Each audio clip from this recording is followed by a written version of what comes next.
Bonjour à tous. Le premier tour des élections législatives, c'est le 12 juin prochain. D'ici là, nous allons proposer aux principaux candidats des circonscriptions provençales de débattre sur notre plateau. Aujourd'hui, nous sommes à Marseille, dans la 3e circonscription. La 3e, c'est le nord-est de Marseille, une partie du 12e arrondissement, l'ensemble du 13e arrondissement et une bonne moitié du 14e. Avec nous sur ce plateau, Alexandra Louis. Bonjour madame, vous êtes la députée sortante de la majorité présidentielle. Vous êtes candidate à un deuxième mandat. À vos côtés, Sandrine Dangiot, ancienne maire des 13 et 14e arrondissements. Bonjour madame, sous la bannière à l'époque du Rassemblement national. Et vous portez aujourd'hui les couleurs de Reconquête. Vous êtes soutenue par Reconquête.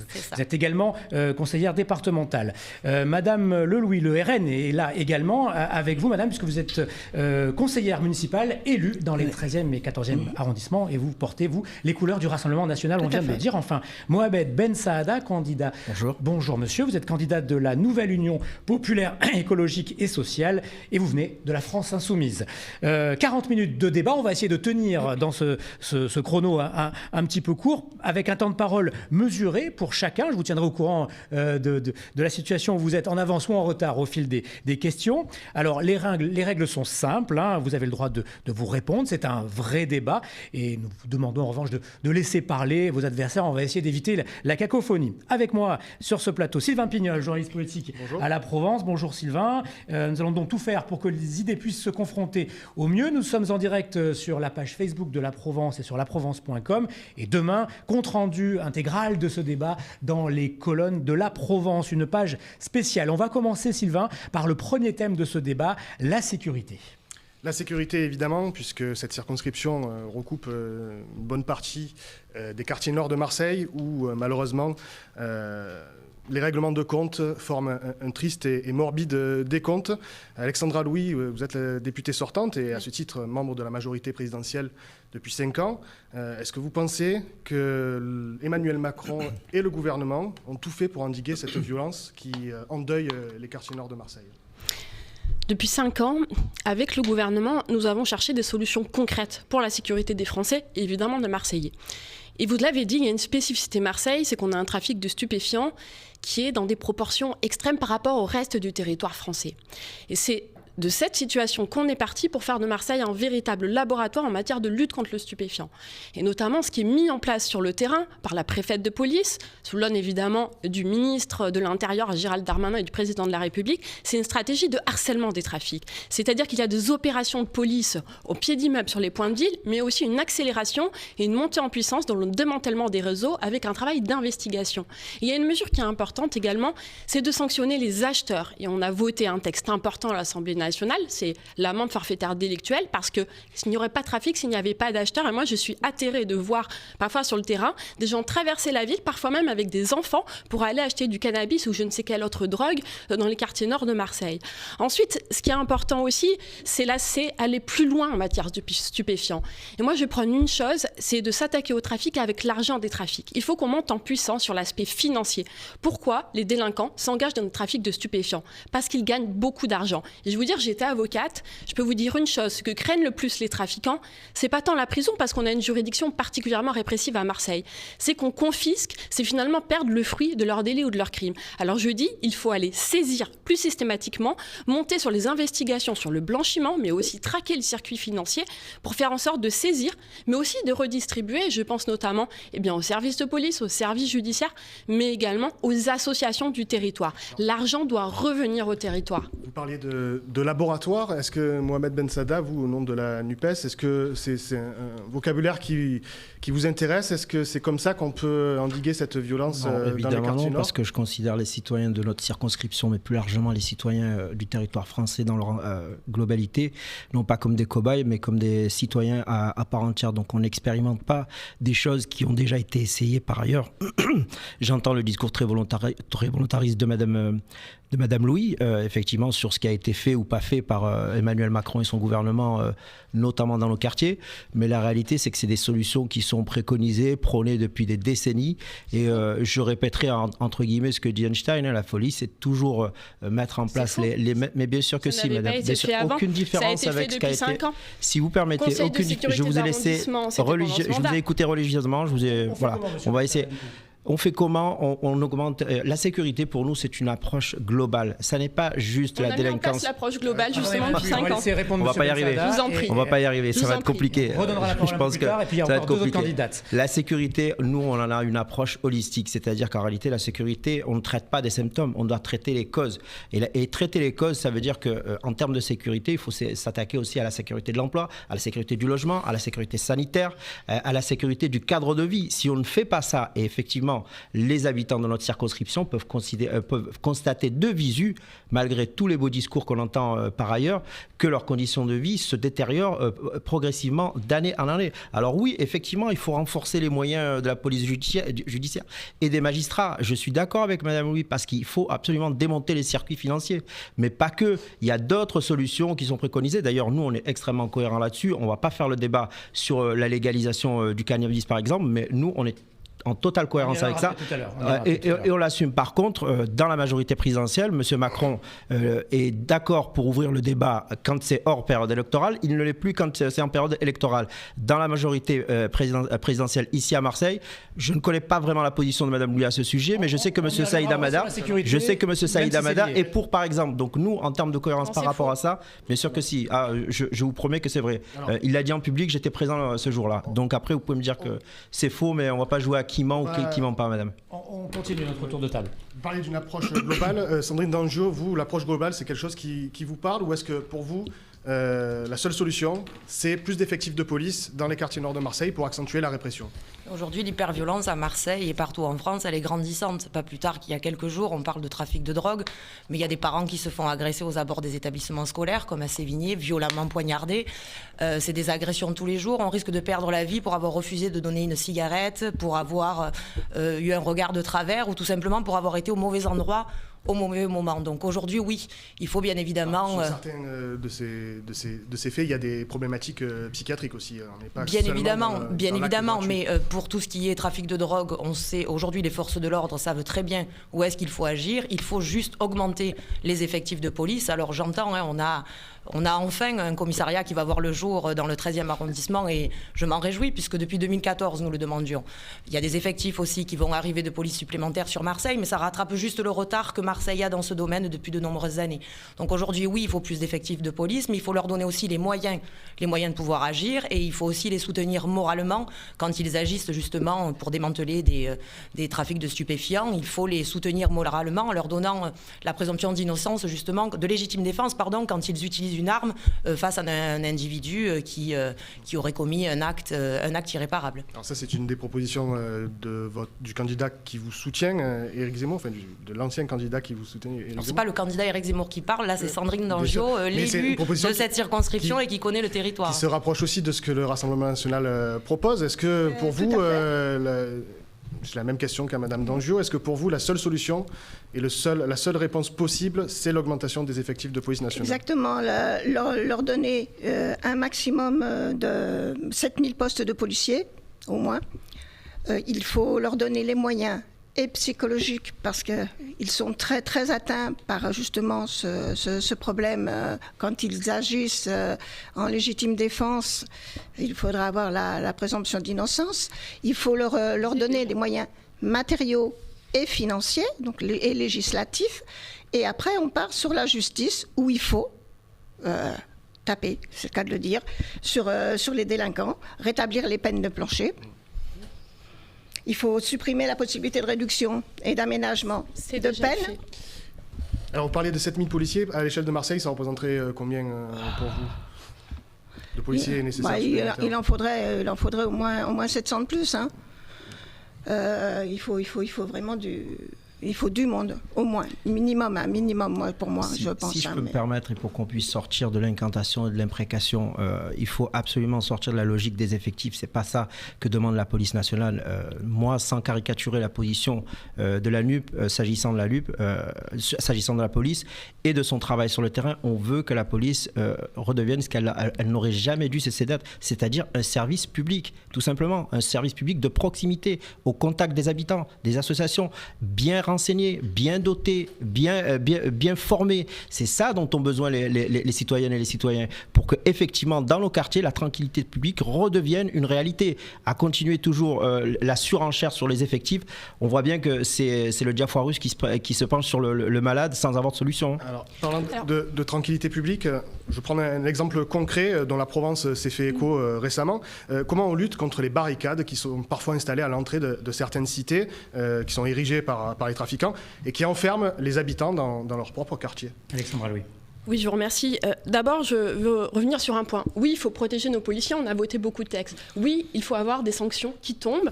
Mais vous m'expliquerez, Madame Lelouis, par exemple, pourquoi Marine Le Pen n'a pas voté la suppression des réductions automatiques de peine. Moi, j'aimerais bien comprendre pourquoi, parce que je pense qu'il faut être cohérent. Ensuite, sur la police, on est d'accord qu'il faut donner plus de moyens à la police, on l'a fait. On a donné de nouvelles voitures, on a donné de nouveaux effectifs. C'est important d'avoir plus d'effectifs, Monsieur Ben Saada, notamment parce que les policiers, quand ils ont besoin de faire des formations, ils ne peuvent pas forcément le faire quand il y avait pas assez de policiers. Ensuite, vous évoquez un sujet qui est important, c'est celui des barricades. Je veux revenir sur le sujet notamment de la délinquance des mineurs sur lequel on a agi, et c'est un texte qui a été voté avec un large consensus au sein de l'Assemblée. Il y a eu un beau débat parlementaire sur le sujet. Moi, j'étais pour que les choufs, c'est-à-dire les guetteurs, soient interpellés et qu'ils puissent être rentrés dans le circuit de la justice. Parce que souvent, ce sont des mineurs qui sont embarqués dans des réseaux de trafiquants, ce sont des mineurs qui souvent ont des parcours très compliqués. Je suis bien placée, j'en ai accompagné quand j'étais avocate. Vous ne pensez pas qu'il faut plutôt renforcer la protection judiciaire de la jeunesse plutôt que de les faire rentrer dans la criminalité, parce qu'il n'y a absolument aucun tri à la sortie. C'est l'école du crime, vous les faites rentrer dans le système carcéral. Non, c'est absolument pas ça. Je vous invite à lire cette réforme de la justice des mineurs, parce que justement, c'est un équilibre avec de l'éducatif, et l'éducatif est rappelé en préambule de cette réforme. Je vous invite vraiment à la lire, ça sera très intéressant. Mais je voudrais dire aussi que augmenter les effectifs, c'est bien, il y a aussi un enjeu important, c'est celui de la justice. Et dans le grand plan Marseille, on va mettre en place une cité judiciaire avec une augmentation de 1/3 des magistrats. Et ça, c'est important, parce que si les policiers interpellent sur le terrain, et moi je pense que c'est même rendre service aux mineurs que de le faire, parce que ça leur permet de passer devant un juge pour enfants et de mettre en place des mesures éducatives quand il faut. Et parfois, oui, l'incarcération est nécessaire. Ça doit toujours être le dernier recours, mais il y a des situations où c'est nécessaire. En négligeant le travail en amont, le travail de prévention et de pédagogie à la prévention doit être fait. Oui, non, c'est clair dans ce que vous dites. On a renforcé, on a mis des médiateurs. Plus de magistrats, les guetteurs dans le circuit judiciaire, ça vous séduit pas? Bien évidemment qu'il faut plus de justice aujourd'hui, parce que l'un va pas sans l'autre. Si on peut avoir beaucoup de policiers, beaucoup de forces de l'ordre sur le terrain, si derrière la justice n'est pas plus efficace, plus ferme et plus rapide, ça ne servira à rien. Donc effectivement, il faut renforcer les deux, et il faut que la justice agisse rapidement. Et bien évidemment que les délinquants soient envoyés en prison. Et vous parlez tout à l'heure des checkpoints. On en a un notamment qui est très connu sur la circonscription, qui se trouve dans le quartier des Oliviers A. On ne peut plus rentrer dans cette cité. Les électeurs ne peuvent même pas passer pour aller voter. Donc on sait où se trouve le problème. Il faut absolument que les forces de l'ordre interviennent, mais qu'on leur donne l'ordre d'intervenir, et que ces personnes soient jugées et bien évidemment incarcérées, mises en prison si elles sont condamnées. Madame Lelouis, pour le Rassemblement national, je vous voyais opiner du chef. Oui, au final, qu'est-ce qui vous sépare sur ces sujets de Sandrine Dangeau Là, il n'y a pas grand-chose qui nous sépare, de toute façon. Il faut inscrire les délinquants sur un fichier. Il faut créer des tribunaux de proximité de manière à ce qu'on puisse accélérer le traitement et qu'ils puissent être... malheureusement pour eux, enfermés et payer une peine équivalente à leur apprendre déjà aux jeunes leur apprendre, leur donner un minimum de punition, c'est le cas de le dire, pour pouvoir réaliser qu'ils sont sur un mauvais chemin. Il faut pour ça, il faut... Bien sûr que l'entrave à la liberté, des habitants, notamment ceux des Oliviers, mais il y a d'autres endroits où ça se passe, est absolument inadmissible. Mais ça, c'est un recul de la République dans son entièreté. C'est-à-dire que les services publics ont quitté ces lieux de vie, ces lieux où normalement on ne devrait pas avoir des citoyens de seconde zone, et où effectivement on se retrouve dans des endroits où la loi n'est plus appliquée par l'État. Et ça, c'est un vrai problème. Ça, c'est un vrai problème, parce qu'en réalité, si on remet du service public, si on remet de la cohésion sociale, si on approche globalement le problème de la sécurité et de la tranquillité publique, on trouvera des solutions. C'est pas une fois que le mal est fait qu'on va en plus stigmatiser ces populations qui subissent cet état de fait. Sylvain, on passe à la thématique suivante. On parle de la dépénalisation du cannabis. On peut parler très rapidement, en un mot, sur la dépénalisation du cannabis. En un mot. Est-ce que c'est une solution? On va commencer par vous, Monsieur Bensaada, vous en parliez tout à l'heure. On n'a jamais dit que c'était la panacée. Ça fait partie de l'arsenal des solutions, évidemment, parce que la réalité, on parle des réseaux, mais on se trompe quand on pense qu'il s'agit simplement d'un problème de sécurité. C'est surtout, avant tout, un problème de santé publique, le cannabis en France. Je veux dire, on a la jeunesse qui est la plus impactée en Europe, avec des politiques prohibitives de plus en plus contraignantes et de plus en plus fortes. Et tout ce que trouvent à dire nos gouvernants, c'est allez, on renforce encore l'arsenal de la prohibition, alors qu'en réalité, la solution, elle est dans la pédagogie, la prévention. Effectivement, la légalisation à un moment donné ou un autre, parce qu'effectivement, c'est revenu. Je n'ai pas trop compris le dispositif que vous vouliez mettre sur la redistribution à la police, etc. Nous, on a un plan complet là-dessus sur la légalisation du cannabis. Mais oui, je le répète encore une fois, ça n'est pas la panacée, mais c'est une des solutions. On doit absolument sortir de l'hypocrisie qui fait qu'aujourd'hui, on pense que le cannabis n'est pas en vente libre, alors qu'il est en vente libre, et qu'on laisse notre jeunesse en tomber malade. Madame Lelouis, quand vous entendez ça, qu'est-ce que moi, je ne suis pas d'accord du tout. On ne peut pas réglementer la vente de drogue de partout, même le cannabis. On ne peut pas contrôler quelque chose qui n'est pas réglementé, madame. Il faut y aller au maximum. Il faut taper sur les réseaux, sur les chefs des réseaux. Il faut tout démanteler. Tout démanteler. D'abord commencer par le plus haut. Supprimer, comme disait Madame Alexandra Louis, l'argent qu'ils gagnent avec toute cette... c'est inadmissible. Tout cet argent, il faut leur supprimer. Tous les biens, leurs voitures, leur logement, tout ce qu'ils font, qui sont là. Il faut les casser à la racine. Vous savez qu'on est un état de droit, il y a des lois. Comment vous faites ça pour enlever tout aux gens ? Sur quelle base, sur quel motif ? Les gros trafiquants qui sont reconnus. Très bien. On peut légiférer et justement faire de manière à... Ça fait froid dans le dos, mais bon, passons. Madame Louis, sur la dépénalisation. Moi, je suis contre la légalisation, contre la dépénalisation, parce que je pense que c'est une démission des pouvoirs publics. Et il y a un bel exemple, c'est la vente de cigarettes à la sauvette. C'est un fléau à Marseille. Pourtant, c'est encadré par la loi. Donc, on voit bien que la légalisation ne règle pas le problème. Mais je veux revenir sur le programme de la France Insoumise, qui quand même veut démanteler, par exemple, la BAC, veut démanteler des services de police. Ben, Monsieur Bensaada, nous, on ne veut pas démanteler les services de police, on veut démanteler les trafics sur le territoire. Et ça, c'est important. Et je répète ce que j'ai dit, Madame Louis. Je vous réponds sur un point, nous voulons réformer la police, pas démanteler la totalité de la police. Très bien. Je voudrais revenir sur un point, je vous rejoins sur un point, c'est que tout ne se règle pas avec la police. Et c'est pour ça que depuis 5 ans, nous avons mis en place les cités éducatives, dédoubler les classes de CP, CE1. Nous avons travaillé sur l'aspect social pour faire revenir les services publics, parce que oui, à Marseille, depuis des décennies, c'est pas ce que j'ai dit, Monsieur Bensaada, ne me faites pas dire ce que je n'ai pas dit. Je dis que pendant des décennies, il y a eu une démission des pouvoirs publics. Nous avons travaillé d'arrache-pied, notamment avec le Grand Plan Marseille, pour rénover les écoles. Parce que sur cette circonscription, je pense que Mme Dangeau, Mme Lelouis le savez, vous aussi, on a des écoles qui ne sont pas dignes de la République. Nous avons non seulement voté des crédits pour le faire, mais nous nous battons pour donner des écoles dignes à nos enfants. Parce que oui, beaucoup de choses se jouent justement dans l'éducation, dans le logement. On en parlera tout à l'heure dans les transports. Je crois qu'il faut être très pragmatique sur la sécurité. Il ne faut pas abandonner. Je pense notamment aux petits délits aussi du quotidien dont on a un peu parlé. Mais là aussi, il faut des peines efficaces. Je sais que Marine Le Pen, par exemple, propose des courtes peines en prison. Moi, j'y suis opposée parce que je pense que ce n'est pas rendre service ni à la société, ni aux délinquants que de le laisser 10 jours en détention. Je pense que c'est plus intéressant de travailler sur le travail d'intérêt général. Et on a des élus locaux ici. Je vous dis, à Marseille, on en manque. On a voté des textes à l'Assemblée pour développer le travail d'intérêt général. Allez. On n'avait que 80 postes à Marseille. Madame Dangeau, sur la dépénalisation ou la légalisation du cannabis, vous êtes opposée également ? Bien évidemment que je suis opposée à la légalisation du cannabis. Si on légalise le cannabis, ça ne réglera pas le problème. Ça ne réglera pas le problème. Demain, il y aura d'autres choses qui seront en vente. Ça sera des drogues encore plus dures, qui sont d'ailleurs déjà sur le marché dans certaines cités. Donc bien évidemment, il faut démanteler tous ces trafics de drogue qui sont dans les cités. Comme je vous le disais tout à l'heure, nos forces de l'ordre savent très bien où ça se trouve. Il faut aller taper au portefeuille de ces trafiquants et les interpeller pour qu'enfin on retrouve des cités. La police ne fait pas son travail pour le moment, c'est ça que vous dites ? C'est pas que la police ne fait pas son travail. La police fait son travail quand on lui demande de le faire. Moi, je leur apporte d'ailleurs tout mon soutien. Mais on le disait tout à l'heure, ils ne sont pas assez nombreux, ils ne sont pas assez soutenus. soutenus moralement sur le terrain pour pouvoir justement démanteler tous ces trafics. Et on en revient toujours au même point, une fois que les trafics ont été démantelés, il faut sanctionner ces personnes et qu'ils aillent en prison, bien évidemment. On passe au thème suivant, Sylvain Pignol, le logement. L'une des problématiques dans les 13e et 14e arrondissements, c'est le logement, et avec des situations parfois dramatiques, à Calisté, Corot, Maison Blanche, les exemples de grandes propriétés qui sont totalement dégradées et où les derniers habitants qui y vivent côtoient des squatteurs qui parfois n'ont que cette solution pour se loger. Comment on en est arrivé à cette situation? Sandrine Dangiot, vous étiez maire de secteur.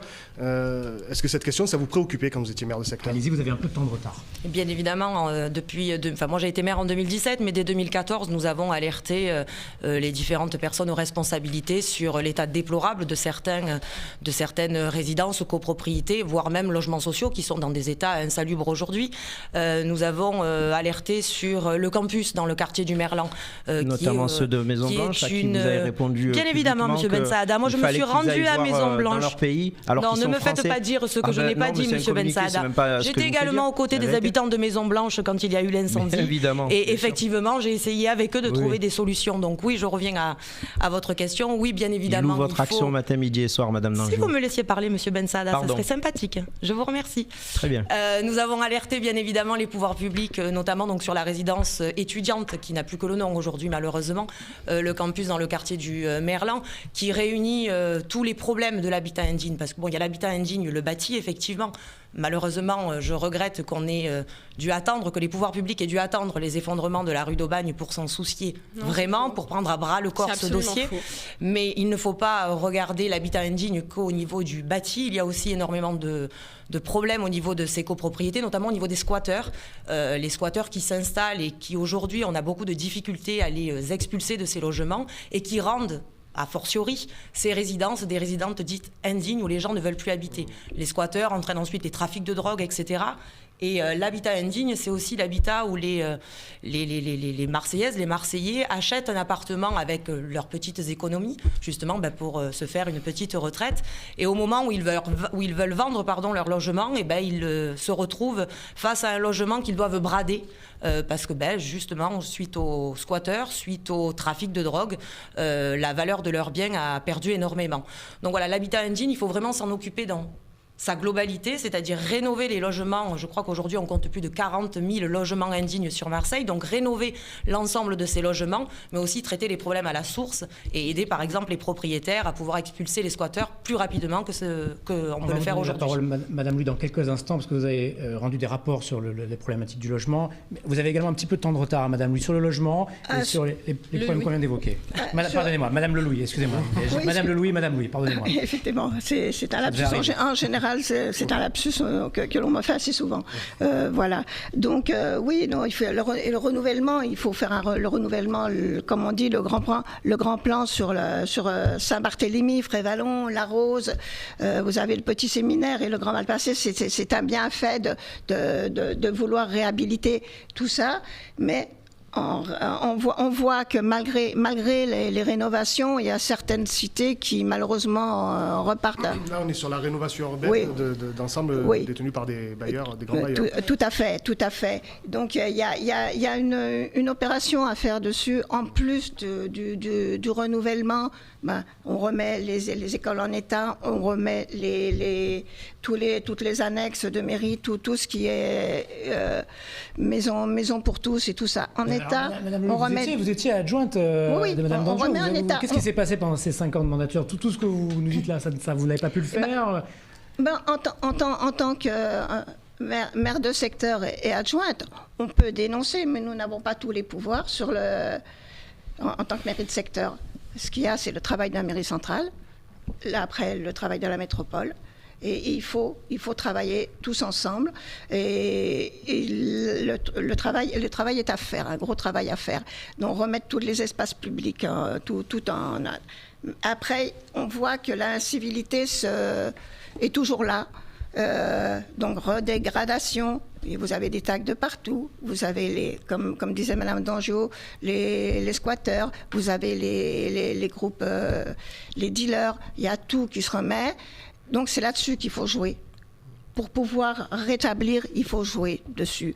Donc, les logements sociaux, ils doivent être réservés uniquement aux ménages qui le méritent. Voilà. Alors, Et le mérite, qui le mérite et qui ne crée pas de nuisance à l'entourage.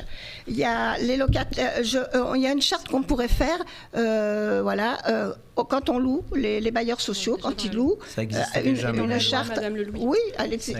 C'est dans la loi, le trouble anormal du ménage est elle n'est pas sanctionné. tellement. Elle n'est pas tellement mise en place. Il faut demander aux bailleurs sociaux c'est de aux bailleurs l'appliquer. travailler, aux bailleurs sociaux, voilà. Et justement, là-dessus, jouer sur les bailleurs sociaux qui font ce travail. Alors ceux-là, on les aide un peu plus que les autres. On leur supprime un peu de moyens en disant vous ne faites pas le travail, vous ne faites pas respecter, vous laissez tout le monde s'installer, vous ne faites pas du tout le travail de remise en état et de... Mohamed Ben Saada, pour revenir sur la problématique des copropriétés privées, c'est un sujet très complexe parce qu'on s'attaque à la propriété privée. On ne peut pas faire les mêmes procédures qu'avec l'Agence nationale de rénovation urbaine, même si désormais l'Agence nationale de rénovation urbaine s'intéresse aussi aux copropriétés privées. Comment on fait pour sortir les gens de ce qui ressemble parfois à des enfers? Si vous me permettez, avant de répondre à votre question précise sur les copropriétés à la dérive, et d'ailleurs on aura un sujet avec Madame Louise sur la copropriété du Parc Oro, où effectivement elle a rédigé un rapport en 2018, il me semble, en juillet 2018.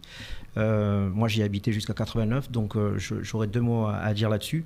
Mais si on peut avoir aussi une approche un petit peu plus globale, parce que le logement, ça ne concerne pas que la 3e circonscription. Donc, si vous me permettez de donner quelques mesures, nous, on est toujours dans l'optique du plan 0 SDF. Ça, c'est le premier des points. Il faut savoir qu'il y a 4 millions de personnes mal logées, 12 millions de personnes en France menacées par des problèmes liés à leur logement. Ça, il faut absolument y remédier. On est pour la révision de la loi SRU. Alors, notamment pour Marseille, où effectivement les 20% de logements sociaux sont appliqués à l'échelon de la ville. Nous, on est pour que ça soit appliqué par arrondissement. Parce que ça, c'est une mesure qui est prévue dans la loi 3DS, qui c'est pas encore en application. J'attends qu'elle soit mise en place, parce qu'il y a beaucoup de choses qui sont votées ou qui sont préconisées, mais qui ne voient absolument pas le jour. Donc il faut que ça devienne une réalité concrète. Si on veut continuer à avoir dans la bouche les mots de cohésion sociale, etc., et d'égalité des territoires, il faut absolument encadrer très rapidement les loyers. Il faut généraliser le permis de louer. Il y a une expérimentation qui a été faite autour du quartier de Noailles. Nous, on est pour que ça se généralise absolument partout. Ça luttera de manière vraiment efficace contre les marchands de sommeil qui, Madame Louis le sait, impactent aussi en termes de problématiques les copropriétés privées. Il faut engager un vaste plan de rénovation thermique pour lutter contre les passoires thermiques. C'est 700 000 logements qui sont concernés et pratiquement 1 million d'emplois à la clé. Ça, c'est hyper important. Il faut réévaluer aussi en dernier lieu les prérogatives, les missions et la doctrine de l'ANRU. Si vous me permettez un mot, il va falloir qu'on redéfinisse ce qu'est la concertation pour l'ANRU et arrêter de faire que de la rénovation de bâtiments. Ça me fait un petit peu mal de le dire, mais je suis d'accord avec Madame Danchot là-dessus. Parce qu'il faut arrêter juste de mettre des couches de peinture. Il faut considérer qu'il y a une amélioration des conditions de vie des habitants à prendre en compte. Sur le parcours, Madame Louis, parce que moi j'y tiens énormément, je suis arrivé en 1972 en France. Très rapidement. Et j'ai vécu 25 ans au parcours. Je suis en contact avec 27 familles qu'on peut qualifier d'historiques de ce quartier-là. Où en est le plan de sauvegarde? Les états de carence ont été prononcés. J'ai fait du porte-à-porte avec mes équipes sur la Tour C. Je ne sais pas si vous l'avez visité récemment, mais c'est hallucinant. Je tire une sonnette d'alarme. Si on ne veut pas avoir des drames, mais alors des dizaines de morts. Encore une fois, comment est-ce que ces bâtiments sont encore debout? L'intérêt collectif passe avant l'intérêt individuel. Et je sais qu'il y a des propriétaires qui ont entamé des actions et que ça retarde, etc. Je l'ai demandé, je suis d'accord avec vous là-dessus. L'ANA, l'ORCODE, etc. Ça prend trop de temps. Il n'y a pas d'ORCODE sur le parcours. Ça a été demandé dans beaucoup de canalisations. Oui, mais ce n'est pas là dans le cas du parcours, ce n'est pas un ORCODE, c'est à titre informatif. D'accord, mais en tout cas, tous ces dispositifs qui finissent par être un millefeuille inextricable. Les gens, effectivement, encore une fois d'accord avec Madame Danjot, on leur propose 15 000 € pour un appartement qu'ils ont payé entre 60 et 70 000 € et qui me disent, mais Monsieur Ben Saada, comment je fais? Moi, j'ai payé mon logement pour ne pas avoir à payer mon loyer à la retraite. Et aujourd'hui, ils choisissent entre payer leur loyer et payer la nourriture. Donc, ils payent le loyer et ils crèvent de faim. Madame Louis. Merci. D'abord, je voudrais rappeler une chose importante, c'est que le logement, c'est avant tout un enjeu de dignité humaine. c'est aussi un enjeu de pouvoir d'achat pour de nombreux ménages, de nombreux Marseillais, et c'est un enjeu écologique. Moi, j'ai commencé à m'intéresser à l'habitat indigne d'abord quand j'étais avocate, ensuite quand j'ai été élue et j'ai été confrontée à des situations que j'ai qualifiées d'urgence humanitaire. Dans la deuxième plus grande ville de France. J'ai vu des mères de famille avec des enfants. Je me rappelle notamment d'une mère dont le plafond de la salle de bain s'était écroulé sur elle. Elle avait 2 enfants de 4 ans. Partant de là, à l'époque, en 2017, je suis allée travailler avec les habitants, je suis allée travailler avec les associations, j'ai essayé de travailler avec les élus locaux. Et je vous dis, la réalité, c'est qu'on s'est senti bien seul à l'époque. Et que c'est Julien de Normandie, c'était quelques mois avant les effondrements de la rue d'Aubagne, on a mis en place le premier plan initiative copropriété pour d'abord donner de l'argent, parce qu'évidemment, il faut de l'argent, non pas simplement pour faire de la rénovation urbaine, moi c'est un terme que je bannis. Je pense qu'il faut repenser la ville, je pense qu'il faut repenser ces lieux et qu'il faut le faire avec les habitants. Et sur le plan, donc on a mis en place ce plan initiative copropriété et on a gagné des combats législatifs à l'Assemblée nationale. La loi Elan pour mieux sanctionner les marchands de sommeil, les crédits l'ANRU qu'on a votés. Or, quand on est député national, il faut aussi prendre en compte les réalités locales. Et la réalité, c'est qu'il y a des lois qui ont été votées contre même l'ancien gouvernement. La gauche, M. Cocagne, qui incarne LV, pourrait peut-être en parler aussi, qui incarne la gauche modérée, pourrait parler de ce qui a été fait avant. Il n'est pas là, c'est dommage. Mais ce qui est important de dire, c'est que ces textes doivent être appliqués. Et l'enjeu de la lutte contre le logement indigne à Marseille, c'est l'application de la loi, c'est l'application du droit. Qu'est-ce qui fait que ces textes ne sont pas appliqués? Qu'est-ce qui fait que ça met autant de temps, entre guillemets, à redescendre sur le terrain pour pouvoir trouver des solutions concrètes? Monsieur Ben Saada, la volonté politique. Je vais vous répondre. D'abord, oui, pendant longtemps, on a manqué de volonté politique. Aujourd'hui, je vais vous dire, quelles que soient les couleurs politiques, je pense que la volonté est là. Que ça soit la gauche, la droite, je ne fais pas de procès d'intention. Moi, je ne cherche pas. J'ai beaucoup travaillé sur les rosiers, monsieur Ben Saada. Je vous invite à lire toutes mes propositions sur les rosiers. Je me bats pour qu'il y ait un administrateur judiciaire pour qu'on enlève les réseaux mafieux de ce secteur et je continuerai à le faire. Mais pour revenir sur le concret, vous posez une question intéressante. Pourquoi, finalement, il y a de l'argent, l'État donne de l'argent et pourquoi ça ne fonctionne pas? Parce qu'il y a une incapacité collective à prendre des décisions dans cette ville et qu'il est plus facile à demander 1 milliard d'euros à l'État que de réunir les bonnes personnes autour de la table et de faire travailler les collectivités territoriales ensemble. Et ça, c'est un drame. Et là, vous mettez en cause la ville, la métropole, le département? En fait, je mets en cause personne, je mets en cause un problème de fonctionnement. Moi, je vous dis, mon problème, c'est pas de trouver des coupables, je laisse les autres le faire. Il faut trouver des solutions. Aujourd'hui, des solutions, il y en a. Vous parlez du parcours eau.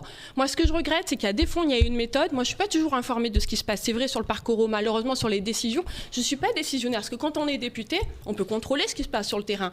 Mais j'ai pas accès directement, on m'informe pas toujours de ce qui se passe. Je dois me débrouiller pour le faire. Je tiens à le dire. Je n'accuse pas la personne, j'accuse la fonction, madame Louis. Sur la Tour C, monsieur Ben Saada, ça fait longtemps que j'ai demandé son évacuation, comme j'avais demandé celle de la Tour A. J'ai envoyé des recommandés pour vous dire, même à Enedis, pour que la Tour A soit évacuée. Sur ce thème-là, très rapidement, madame Louis, parce qu'on doit passer au thème suivant et leur tour. Oui, non, mais je comprends, mais c'est un sujet fondamental parce que vraiment, c'est une urgence pour moi de lutter contre l'habitat indigne et je continuerai à le faire.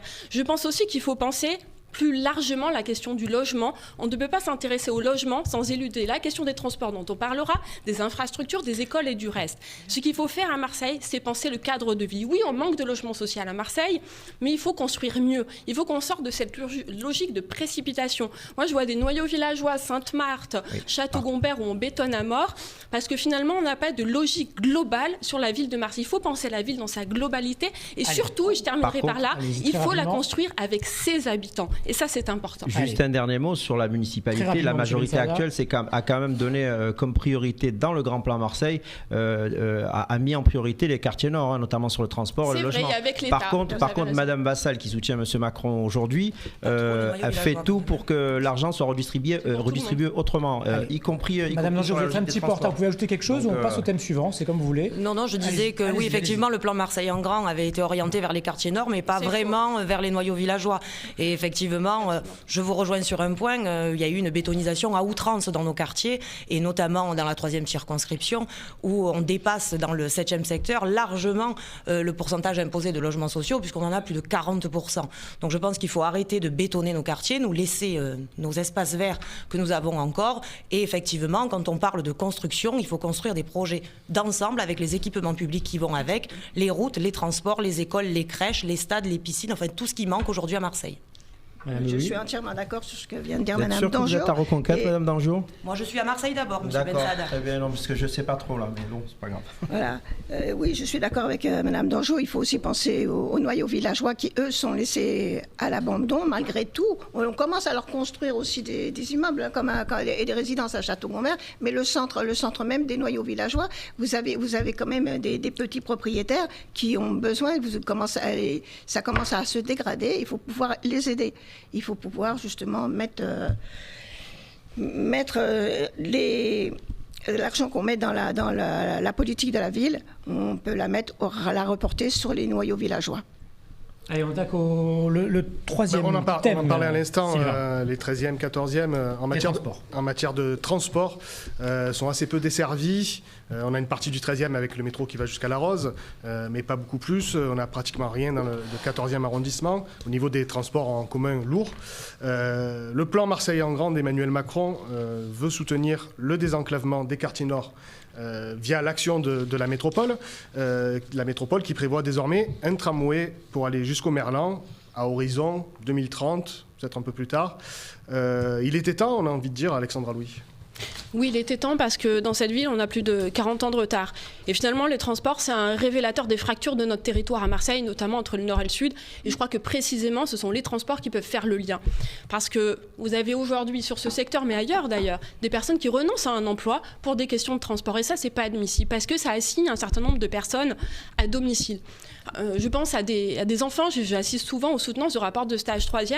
Vous avez certains gamins qui ne sortent que très rarement du 13e et du 14e arrondissement. Et ça, il faut vraiment que ça nous interroge collectivement. Et il faut travailler notamment sur cette question des transports. Dans le grand plan Marseille, qui concerne, je vous rassure Mme Dangeau là-dessus, tout Marseille, c'est-à-dire les noyaux villageois ou les habitants de noyaux villageois et ceux des quartiers prennent les mêmes transports. Ils prennent des transports. On ne va pas faire des transports pour les quartiers, des transports pour les noyaux villageois. Je veux vraiment vous rassurer sur ce point. Ce qu'on a voté, nous, à l'Assemblée, c'est 1 milliard d'euros pour ce plan de transport, qui est décliné sur le territoire dans le cadre d'un groupement d'intérêt public dans lequel l'État est partie prenante et la métropole. Et on a associé également la ville de Marseille et les collectivités territoriales. C'est important de le dire parce qu'il ne suffit pas de mettre de l'argent sur la table à Marseille, c'est la même chose que pour le logement. Il faut être capable de prendre des décisions. Et moi, j'insiste sur un point dans ce grand plan Marseille, notamment sur le sujet du transport, c'est qu'il faut que la société civile soit représentée et soit entendue. Parce que dans cette ville, très souvent, on souffre un peu de la politique du fait accompli. Alors, ce n'est pas du fait de la municipalité précisément, c'est encore une fois de mauvaises habitudes dans cette ville. Et ça, je crois qu'il faut y travailler. Et ensuite, il y a la question aussi de la voiture. On est dans une circonscription, je pense que tout le monde ici le sait, où malheureusement, beaucoup d'habitants sont contraints de prendre la voiture. Et on sait que c'est un enjeu aujourd'hui de pouvoir d'achat. Donc on travaille aussi pour aider ces personnes-là à aller vers l'électrique. C'est pour ça qu'il y a une mesure importante, moi, que je trouve intéressante, c'est d'abord de permettre à plus de jeunes d'accéder au permis de conduire. Moi, je me rappelle que quand j'ai terminé mes études, j'ai eu mon diplôme, j'ai pas trouvé du travail de suite. Vous êtes très en avance. Vous parlez beaucoup. Et donc, on va essayer d'équilibrer un petit peu les temps de parole parce qu'il faut quand même qu'on respecte la parité entre toutes et tous sur ce plateau. Vous avez 11 minutes, 5 minutes 30 seulement pour vous, Madame, 6 minutes pour Madame Lelouis et 9 minutes pour Mme Bensada. Justement, Madame Dangeau, pour vous, votre retard. La solution pour désenclaver les quartiers nord, est-ce que c'est ces moyens de transport en commun type tramway ou bus au niveau des services, ou est-ce qu'il faut, d'après vous, des routes, des voies d'accès, des voies passantes pour qu'on puisse rouler avec son véhicule personnel pour pouvoir circuler dans ces quartiers? Et il faut proposer les deux solutions. Aujourd'hui, on ne peut pas dire aux Marseillaises et aux Marseillais qu'il faut qu'ils fassent un effort par rapport à la pollution en prenant les transports en commun, quand dans certains quartiers, il n'y a pas de transport en commun. Vous prenez le quartier des Mourais, aujourd'hui, n'est pas du tout desservi, le quartier des Médecins non plus, le chemin des Bessons, me semble-t-il, n'a pas non plus de transport en commun. Pourtant, il y a de nombreuses habitations, voire même des constructions qui sont en cours, comme à la Montémilou, donc dans le 13e arrondissement au Mourais. Donc voilà, il faut absolument proposer toutes les solutions aux Marseillaises et aux Marseillais pour pouvoir se déplacer. Donc effectivement, des projets sont dans les cartons, comme le prolongement du métro de La Rose jusqu'à Château-Gombert, qui n'a malheureusement jamais vu le jour. Aujourd'hui, quand vous partez de Château-Gombert selon l'heure de la journée pour vous rendre en centre-ville, c'est plus d'1 heure en voiture. Et en transport en commun, c'est 2 bus plus un métro. Donc effectivement, je pense qu'il faut développer notre offre de transport en commun, mais également réaliser les projets de réalisation de certaines voiries. Je pense notamment à la Linéa, qui permettrait de désengorger le chemin de Saint-Mitre à Château-Gombert. Un projet qui, là aussi, est malheureusement toujours dans les cartons et plus que dans les cartons pour celui-ci. Donc là, je pense qu'il faut là aussi avoir une vision d'ensemble et permettre à tous les Marseillaises et à toutes les Marseillaises et les Marseillais de se déplacer. Et si au Mouret, on ne peut pas mettre un grand bus, pourquoi pas mettre des petites navettes qui permettraient justement à ses habitants de pouvoir accéder à des transports ou au métro directement. Et il y a un autre problème dans nos transports aujourd'hui dont on ne parle pas. Moi, en tant que mère de famille, je me refuse à ce que mes enfants prennent les transports en commun. Je me refuse, pourquoi ? Parce qu'aujourd'hui, on n'est pas en sécurité dans nos bus, on n'est pas en sécurité dans nos métros. Donc on en revient à notre conversation du début. Il faut là aussi apporter de la sécurité dans les transports en commun pour permettre aux mères de famille, aux femmes, de pouvoir prendre les transports en commun n'importe quand, à n'importe quelle heure du jour et de la nuit et dans n'importe quel quartier. Si vous me permettez une question, vous soutenez un candidat, Éric Zemmour, justement, à une époque, moi je me suis battue pour lutter contre le harcèlement de rue et notamment dans les transports. Alors d'abord, c'est dommage que Marine Le Pen n'ait pas voté, vous la souteniez à l'époque, mais M. Zemmour a expliqué à plusieurs reprises qu'une main aux fesses dans les transports en commun, c'était pas si grave. Donc j'aimerais bien vous entendre par rapport à ça. Qu'est-ce qu'on fait ? Parce que nous, on veut doubler les effectifs, effectivement, dans les transports. Il faut relancer la prévention, c'est aussi important. Qu'est-ce que vous pensez des propos d'Éric Zemmour par rapport à ça ? Moi, j'aimerais bien vous entendre sur ce sujet. Alors, les propos d'Éric Zemmour sont les propos d'Éric Zemmour. Moi, aujourd'hui, je me présente sous l'étiquette Marseille d'abord, et donc c'est une candidature pour les habitants. Et effectivement, je condamne aujourd'hui toutes les agressions qui peuvent être faites envers les femmes, envers les hommes, toutes les agressions qui peuvent être faites dans les transports en commun aujourd'hui envers les femmes. Je condamne effectivement toutes les agressions qui peuvent être faites envers les femmes ou envers les personnes qui prennent nos transports en commun. Vous ne condamnez pas, d'accord, les propos d'Éric Zemmour. Madame Lelouis, les transports en commun dans les quartiers nord. Moi, je ne les prends plus. Je les prends plus parce que moi. On laisse parler Madame Lelouis, s'il vous plaît. Moi, je les prends plus parce que j'ai moi-même été agressée, donc voilà. Mais il faut dire quand même que le député, ce n'est pas sa compétence, puisque c'est régional, et là il s'agit de la métropole. J'essaierai de coopérer avec la métropole, la ville, les mairies de secteur, de manière à pouvoir faire avancer tous ces projets de transport comme le BHNS B4 ou le pôle d'échange multimodial. Et aussi, je me rapprocherai du département pour encourager la réalisation d'un projet de requalification de la sécurisation de la RD4, qui est extrêmement accidentogène.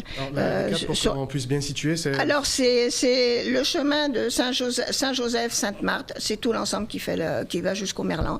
Voilà. Donc là, c'est très, très accidentogène. Tous les jours, il y a au moins un accident. Ça roule n'importe comment, on a des rodéos, c'est infernal. C'est infernal. Des rodéos sur la RD4 ? Ouais, il passe devant chez moi. J'habite à Saint-Antoine et je descends tous les jours. J'habite Sainte-Marthe. Je passe pas à la bonne heure, alors je ne sais pas.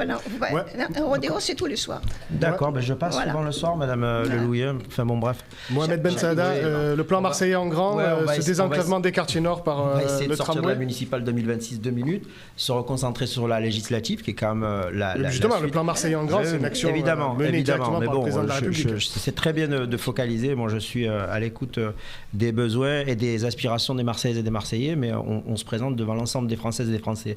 Donc nous, on est pour la création d'un pôle public des transports et de la mobilité, avec une réunification de tous les services autour de la SNCF à 100%, et ce sera effectif dès que Jean-Luc Mélenchon sera Premier ministre, parce qu'effectivement, on a nommé Madame Borne et son gouvernement, mais les Français peuvent faire en sorte que ce ne soit qu'un gouvernement d'intérim, parce qu'effectivement, s'ils ne veulent pas se payer encore 5 ans de gouvernement Macron, c'est la solution pour parler à leurs problèmes. On veut rouvrir les lignes ferroviaires du quotidien. Alors moi, j'ai des questions quand même sur, par exemple, la gare Sainte-Marthe, ou alors les horaires qu'on a sur les horaires et la densité du réseau. C'est-à-dire qu'il faut absolument développer le rail, y compris dans les zones hors forte densité de trafic. C'est ça l'égalité territoriale. Il faut un plan massif de soutien et de développement aux transports en commun, tous les transports en commun. La gratuité ciblée pour les jeunes et les précaires, avec un billet unique pour les jeunes, pour le train, le vélo et les transports en commun. favoriser bien évidemment dans le cadre de la planification écologique qu'on porte avec la NUP, l'usage du vélo, le partage et le covoiturage solidaire, renforcer l'aide à l'acquisition des véhicules électriques et concernant l'aspect un petit peu plus local, je rejoins ce qui a été dit sur les transports. Madame Dangeau, ça concerne les noyaux villageois et les quartiers. Je vous rassure, il n'y a pas 40 000 bus qui descendent au pied de Frévalon. Non, mais il y a le métro à Frévalon. Ouais, d'accord. Ben, alors, ils ont cet immense privilège. Voilà, on va dire qu'ils ont cet avantage. Il y a une piscine, il y a le métro. Qui ne fonctionne pas, madame, qui n'est pas ouverte en été. Je ne sais pas si vous le savez, même si vous étiez maire du secteur. Donc, nous, on va s'appuyer quand même sur les compétences, l'expertise des associations et des acteurs de terrain. J'étais ce week-end au tramway des collines. Il y a une association qui s'appelle pour la sauvegarde et l'animation du poumon vert de Saint-Vite qui propose une alternative écologique de mobilité douce par le biais d'un tramway qui passerait de Saint-Menet jusqu'à l'hôpital Nord et qui en fait répond en termes de desserte et de transport. Vous traverserez toute la circonscription de part en part. En fait, il la contourne. Il la contourne. Il y a plusieurs trajets. Mais je crois qu'il demande une étude de faisabilité. Ben moi, j'interpelle Madame Louis pour essayer de les aider le temps qui lui est encore imparti. Je voulais que je vous réponde rapidement, et les autres institutions, il faut absolument que des projets comme ça, qui sont des projets d'intérêt économique, social et écologique, soient portés notamment à l'Assemblée. Non, très rapidement sur le tramway des collines, parce que c'est une association que je connais bien, avec laquelle je travaille. Moi, je suis favorable à ce qu'il y ait une étude et je suis favorable à ce qu'il y ait une concertation avec les diverses associations, avec les citoyens. Partant de là, c'est vraiment une question de méthode. J'ai fait court. Merci. Madame Dangeau, Madame Lelouis, vous avez travaillé ensemble.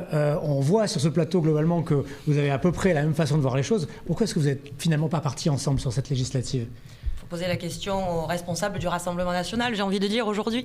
Je ne vais pas rentrer dans les détails, je pense qu'on est là pour parler des problèmes des habitants et pas de ce qui s'est passé. C'est une question de personne, alors. Voilà, ce qui s'est passé me concernant, mais effectivement, c'est une question de personne. Vous savez très bien la nièce de qui je suis, et donc forcément, en voulant continuer à travailler à ses côtés sur Marseille, on m'a demandé de quitter le Rassemblement national. Madame Lelouis, vous regrettez que Sandrine Dangeau ne soit pas à vos côtés ? Elle serait restée avec nous, il n'y avait pas de souci. C'était peut-être même elle qui aurait été présente à ma place. Hein, voilà. Le seul souci, c'est par rapport justement à son degré de parenté. C'est bien de le reconnaître au moins. On ne lui a pas demandé de quitter le Rassemblement national, on lui a simplement demandé de quitter ses postes à la CNI. Et je pense que c'est pas ça qui intéresse les Marseillaises et les Marseillais aujourd'hui. Ma candidature est la candidature des habitants et pas la candidature d'un parti. C'est pas ce qui intéresse les Marseillaises et les Marseillais. Simplement, c'est ce qui pourrait jouer pour empêcher l'extrême droite d'arriver au deuxième tour, puisque les deux candidatures pourraient s'annuler et finalement ouvrir la voie à d'autres candidats. Je présente une candidature justement de l'Union nationale aujourd'hui. Les habitants nous connaissent, les habitants savent. Et Gisèle, excusez-moi, excusez-moi de l'appeler Gisèle, mais j'ai travaillé avec elle pendant longtemps. Je ne me verrai pas l'appeler madame aujourd'hui. Les habitants savent très bien que je suis investie pour le bien-être de ces quartiers, pour les connaître parfaitement, parce que j'y ai grandi et que j'y vis encore aujourd'hui. Et donc, mes valeurs, mes convictions, mes idées n'ont pas changé entre le mois de février et aujourd'hui. J'ai qu'un seul objectif, défendre les Marseillaises et les Marseillais, défendre cette circonscription et faire qu'on y retrouve la sécurité, etc., dans nos quartiers. Madame Louis, un mot de question politique aussi.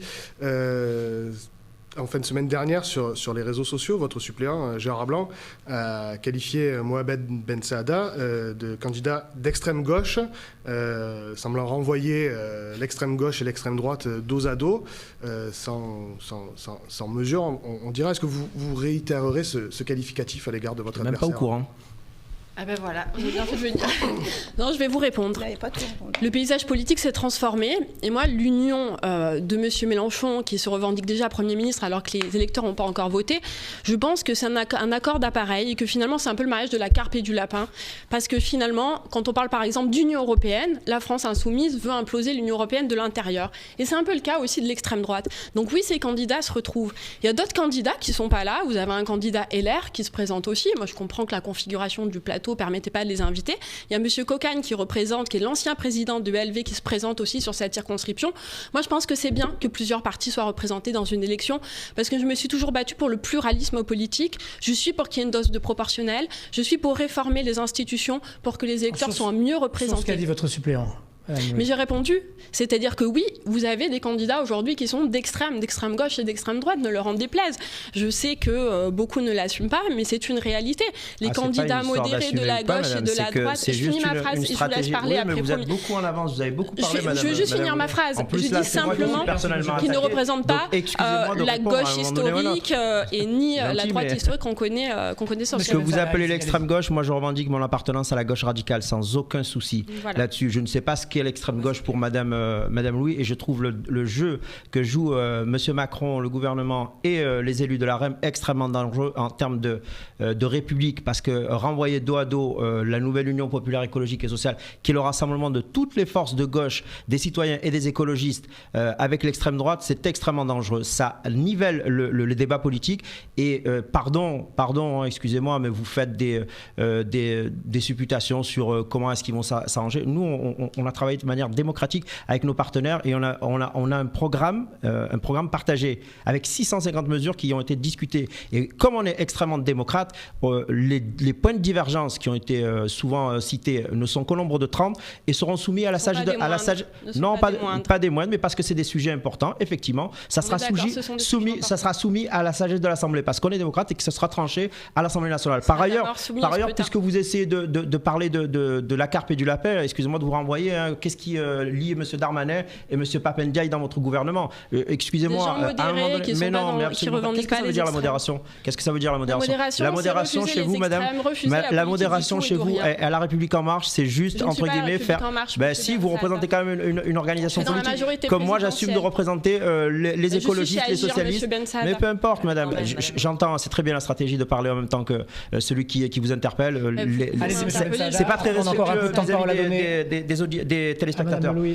Je termine en disant qu'effectivement, on assume notre radicalité à gauche, parce que c'est un programme de rupture qu'on porte, de transformation économique, écologique et sociale, qui va à l'encontre de ce qui a été fait par M. Macron. Et j'invite les citoyennes et les citoyens à se mobiliser très fortement le 12 et le 19 juin pour effectivement sanctionner ces politiques libérales qui nous ont menés droit dans le mur depuis 5 ans et qui risquent de se reproduire de façon extrêmement grave. Donc si vous voulez la retraite à 60 ans, si vous voulez le SMIC à 1 500 €, si vous voulez le revenu d'autonomie jeunesse à 1 063 €, si vous voulez le blocage des prix immédiats à partir du moment où nous serons élus, eh bien c'est pour la NUP qu'il faut voter. Merci, M. Bensaada. Madame Lelouis, M. Bensaada veut emmener Jean-Luc Mélenchon à Matignon. Vous voulez emmener Marine Le Pen à Matignon également? Qu'elle continue le travail qu'elle a fait depuis de nombreuses années. Moi, je suis Rassemblement National depuis... J'étais Front National déjà, ça fait 18 ans. J'ai toujours soutenu et je la soutiens encore, et je ne me considère pas d'extrême droite. Je fais du social.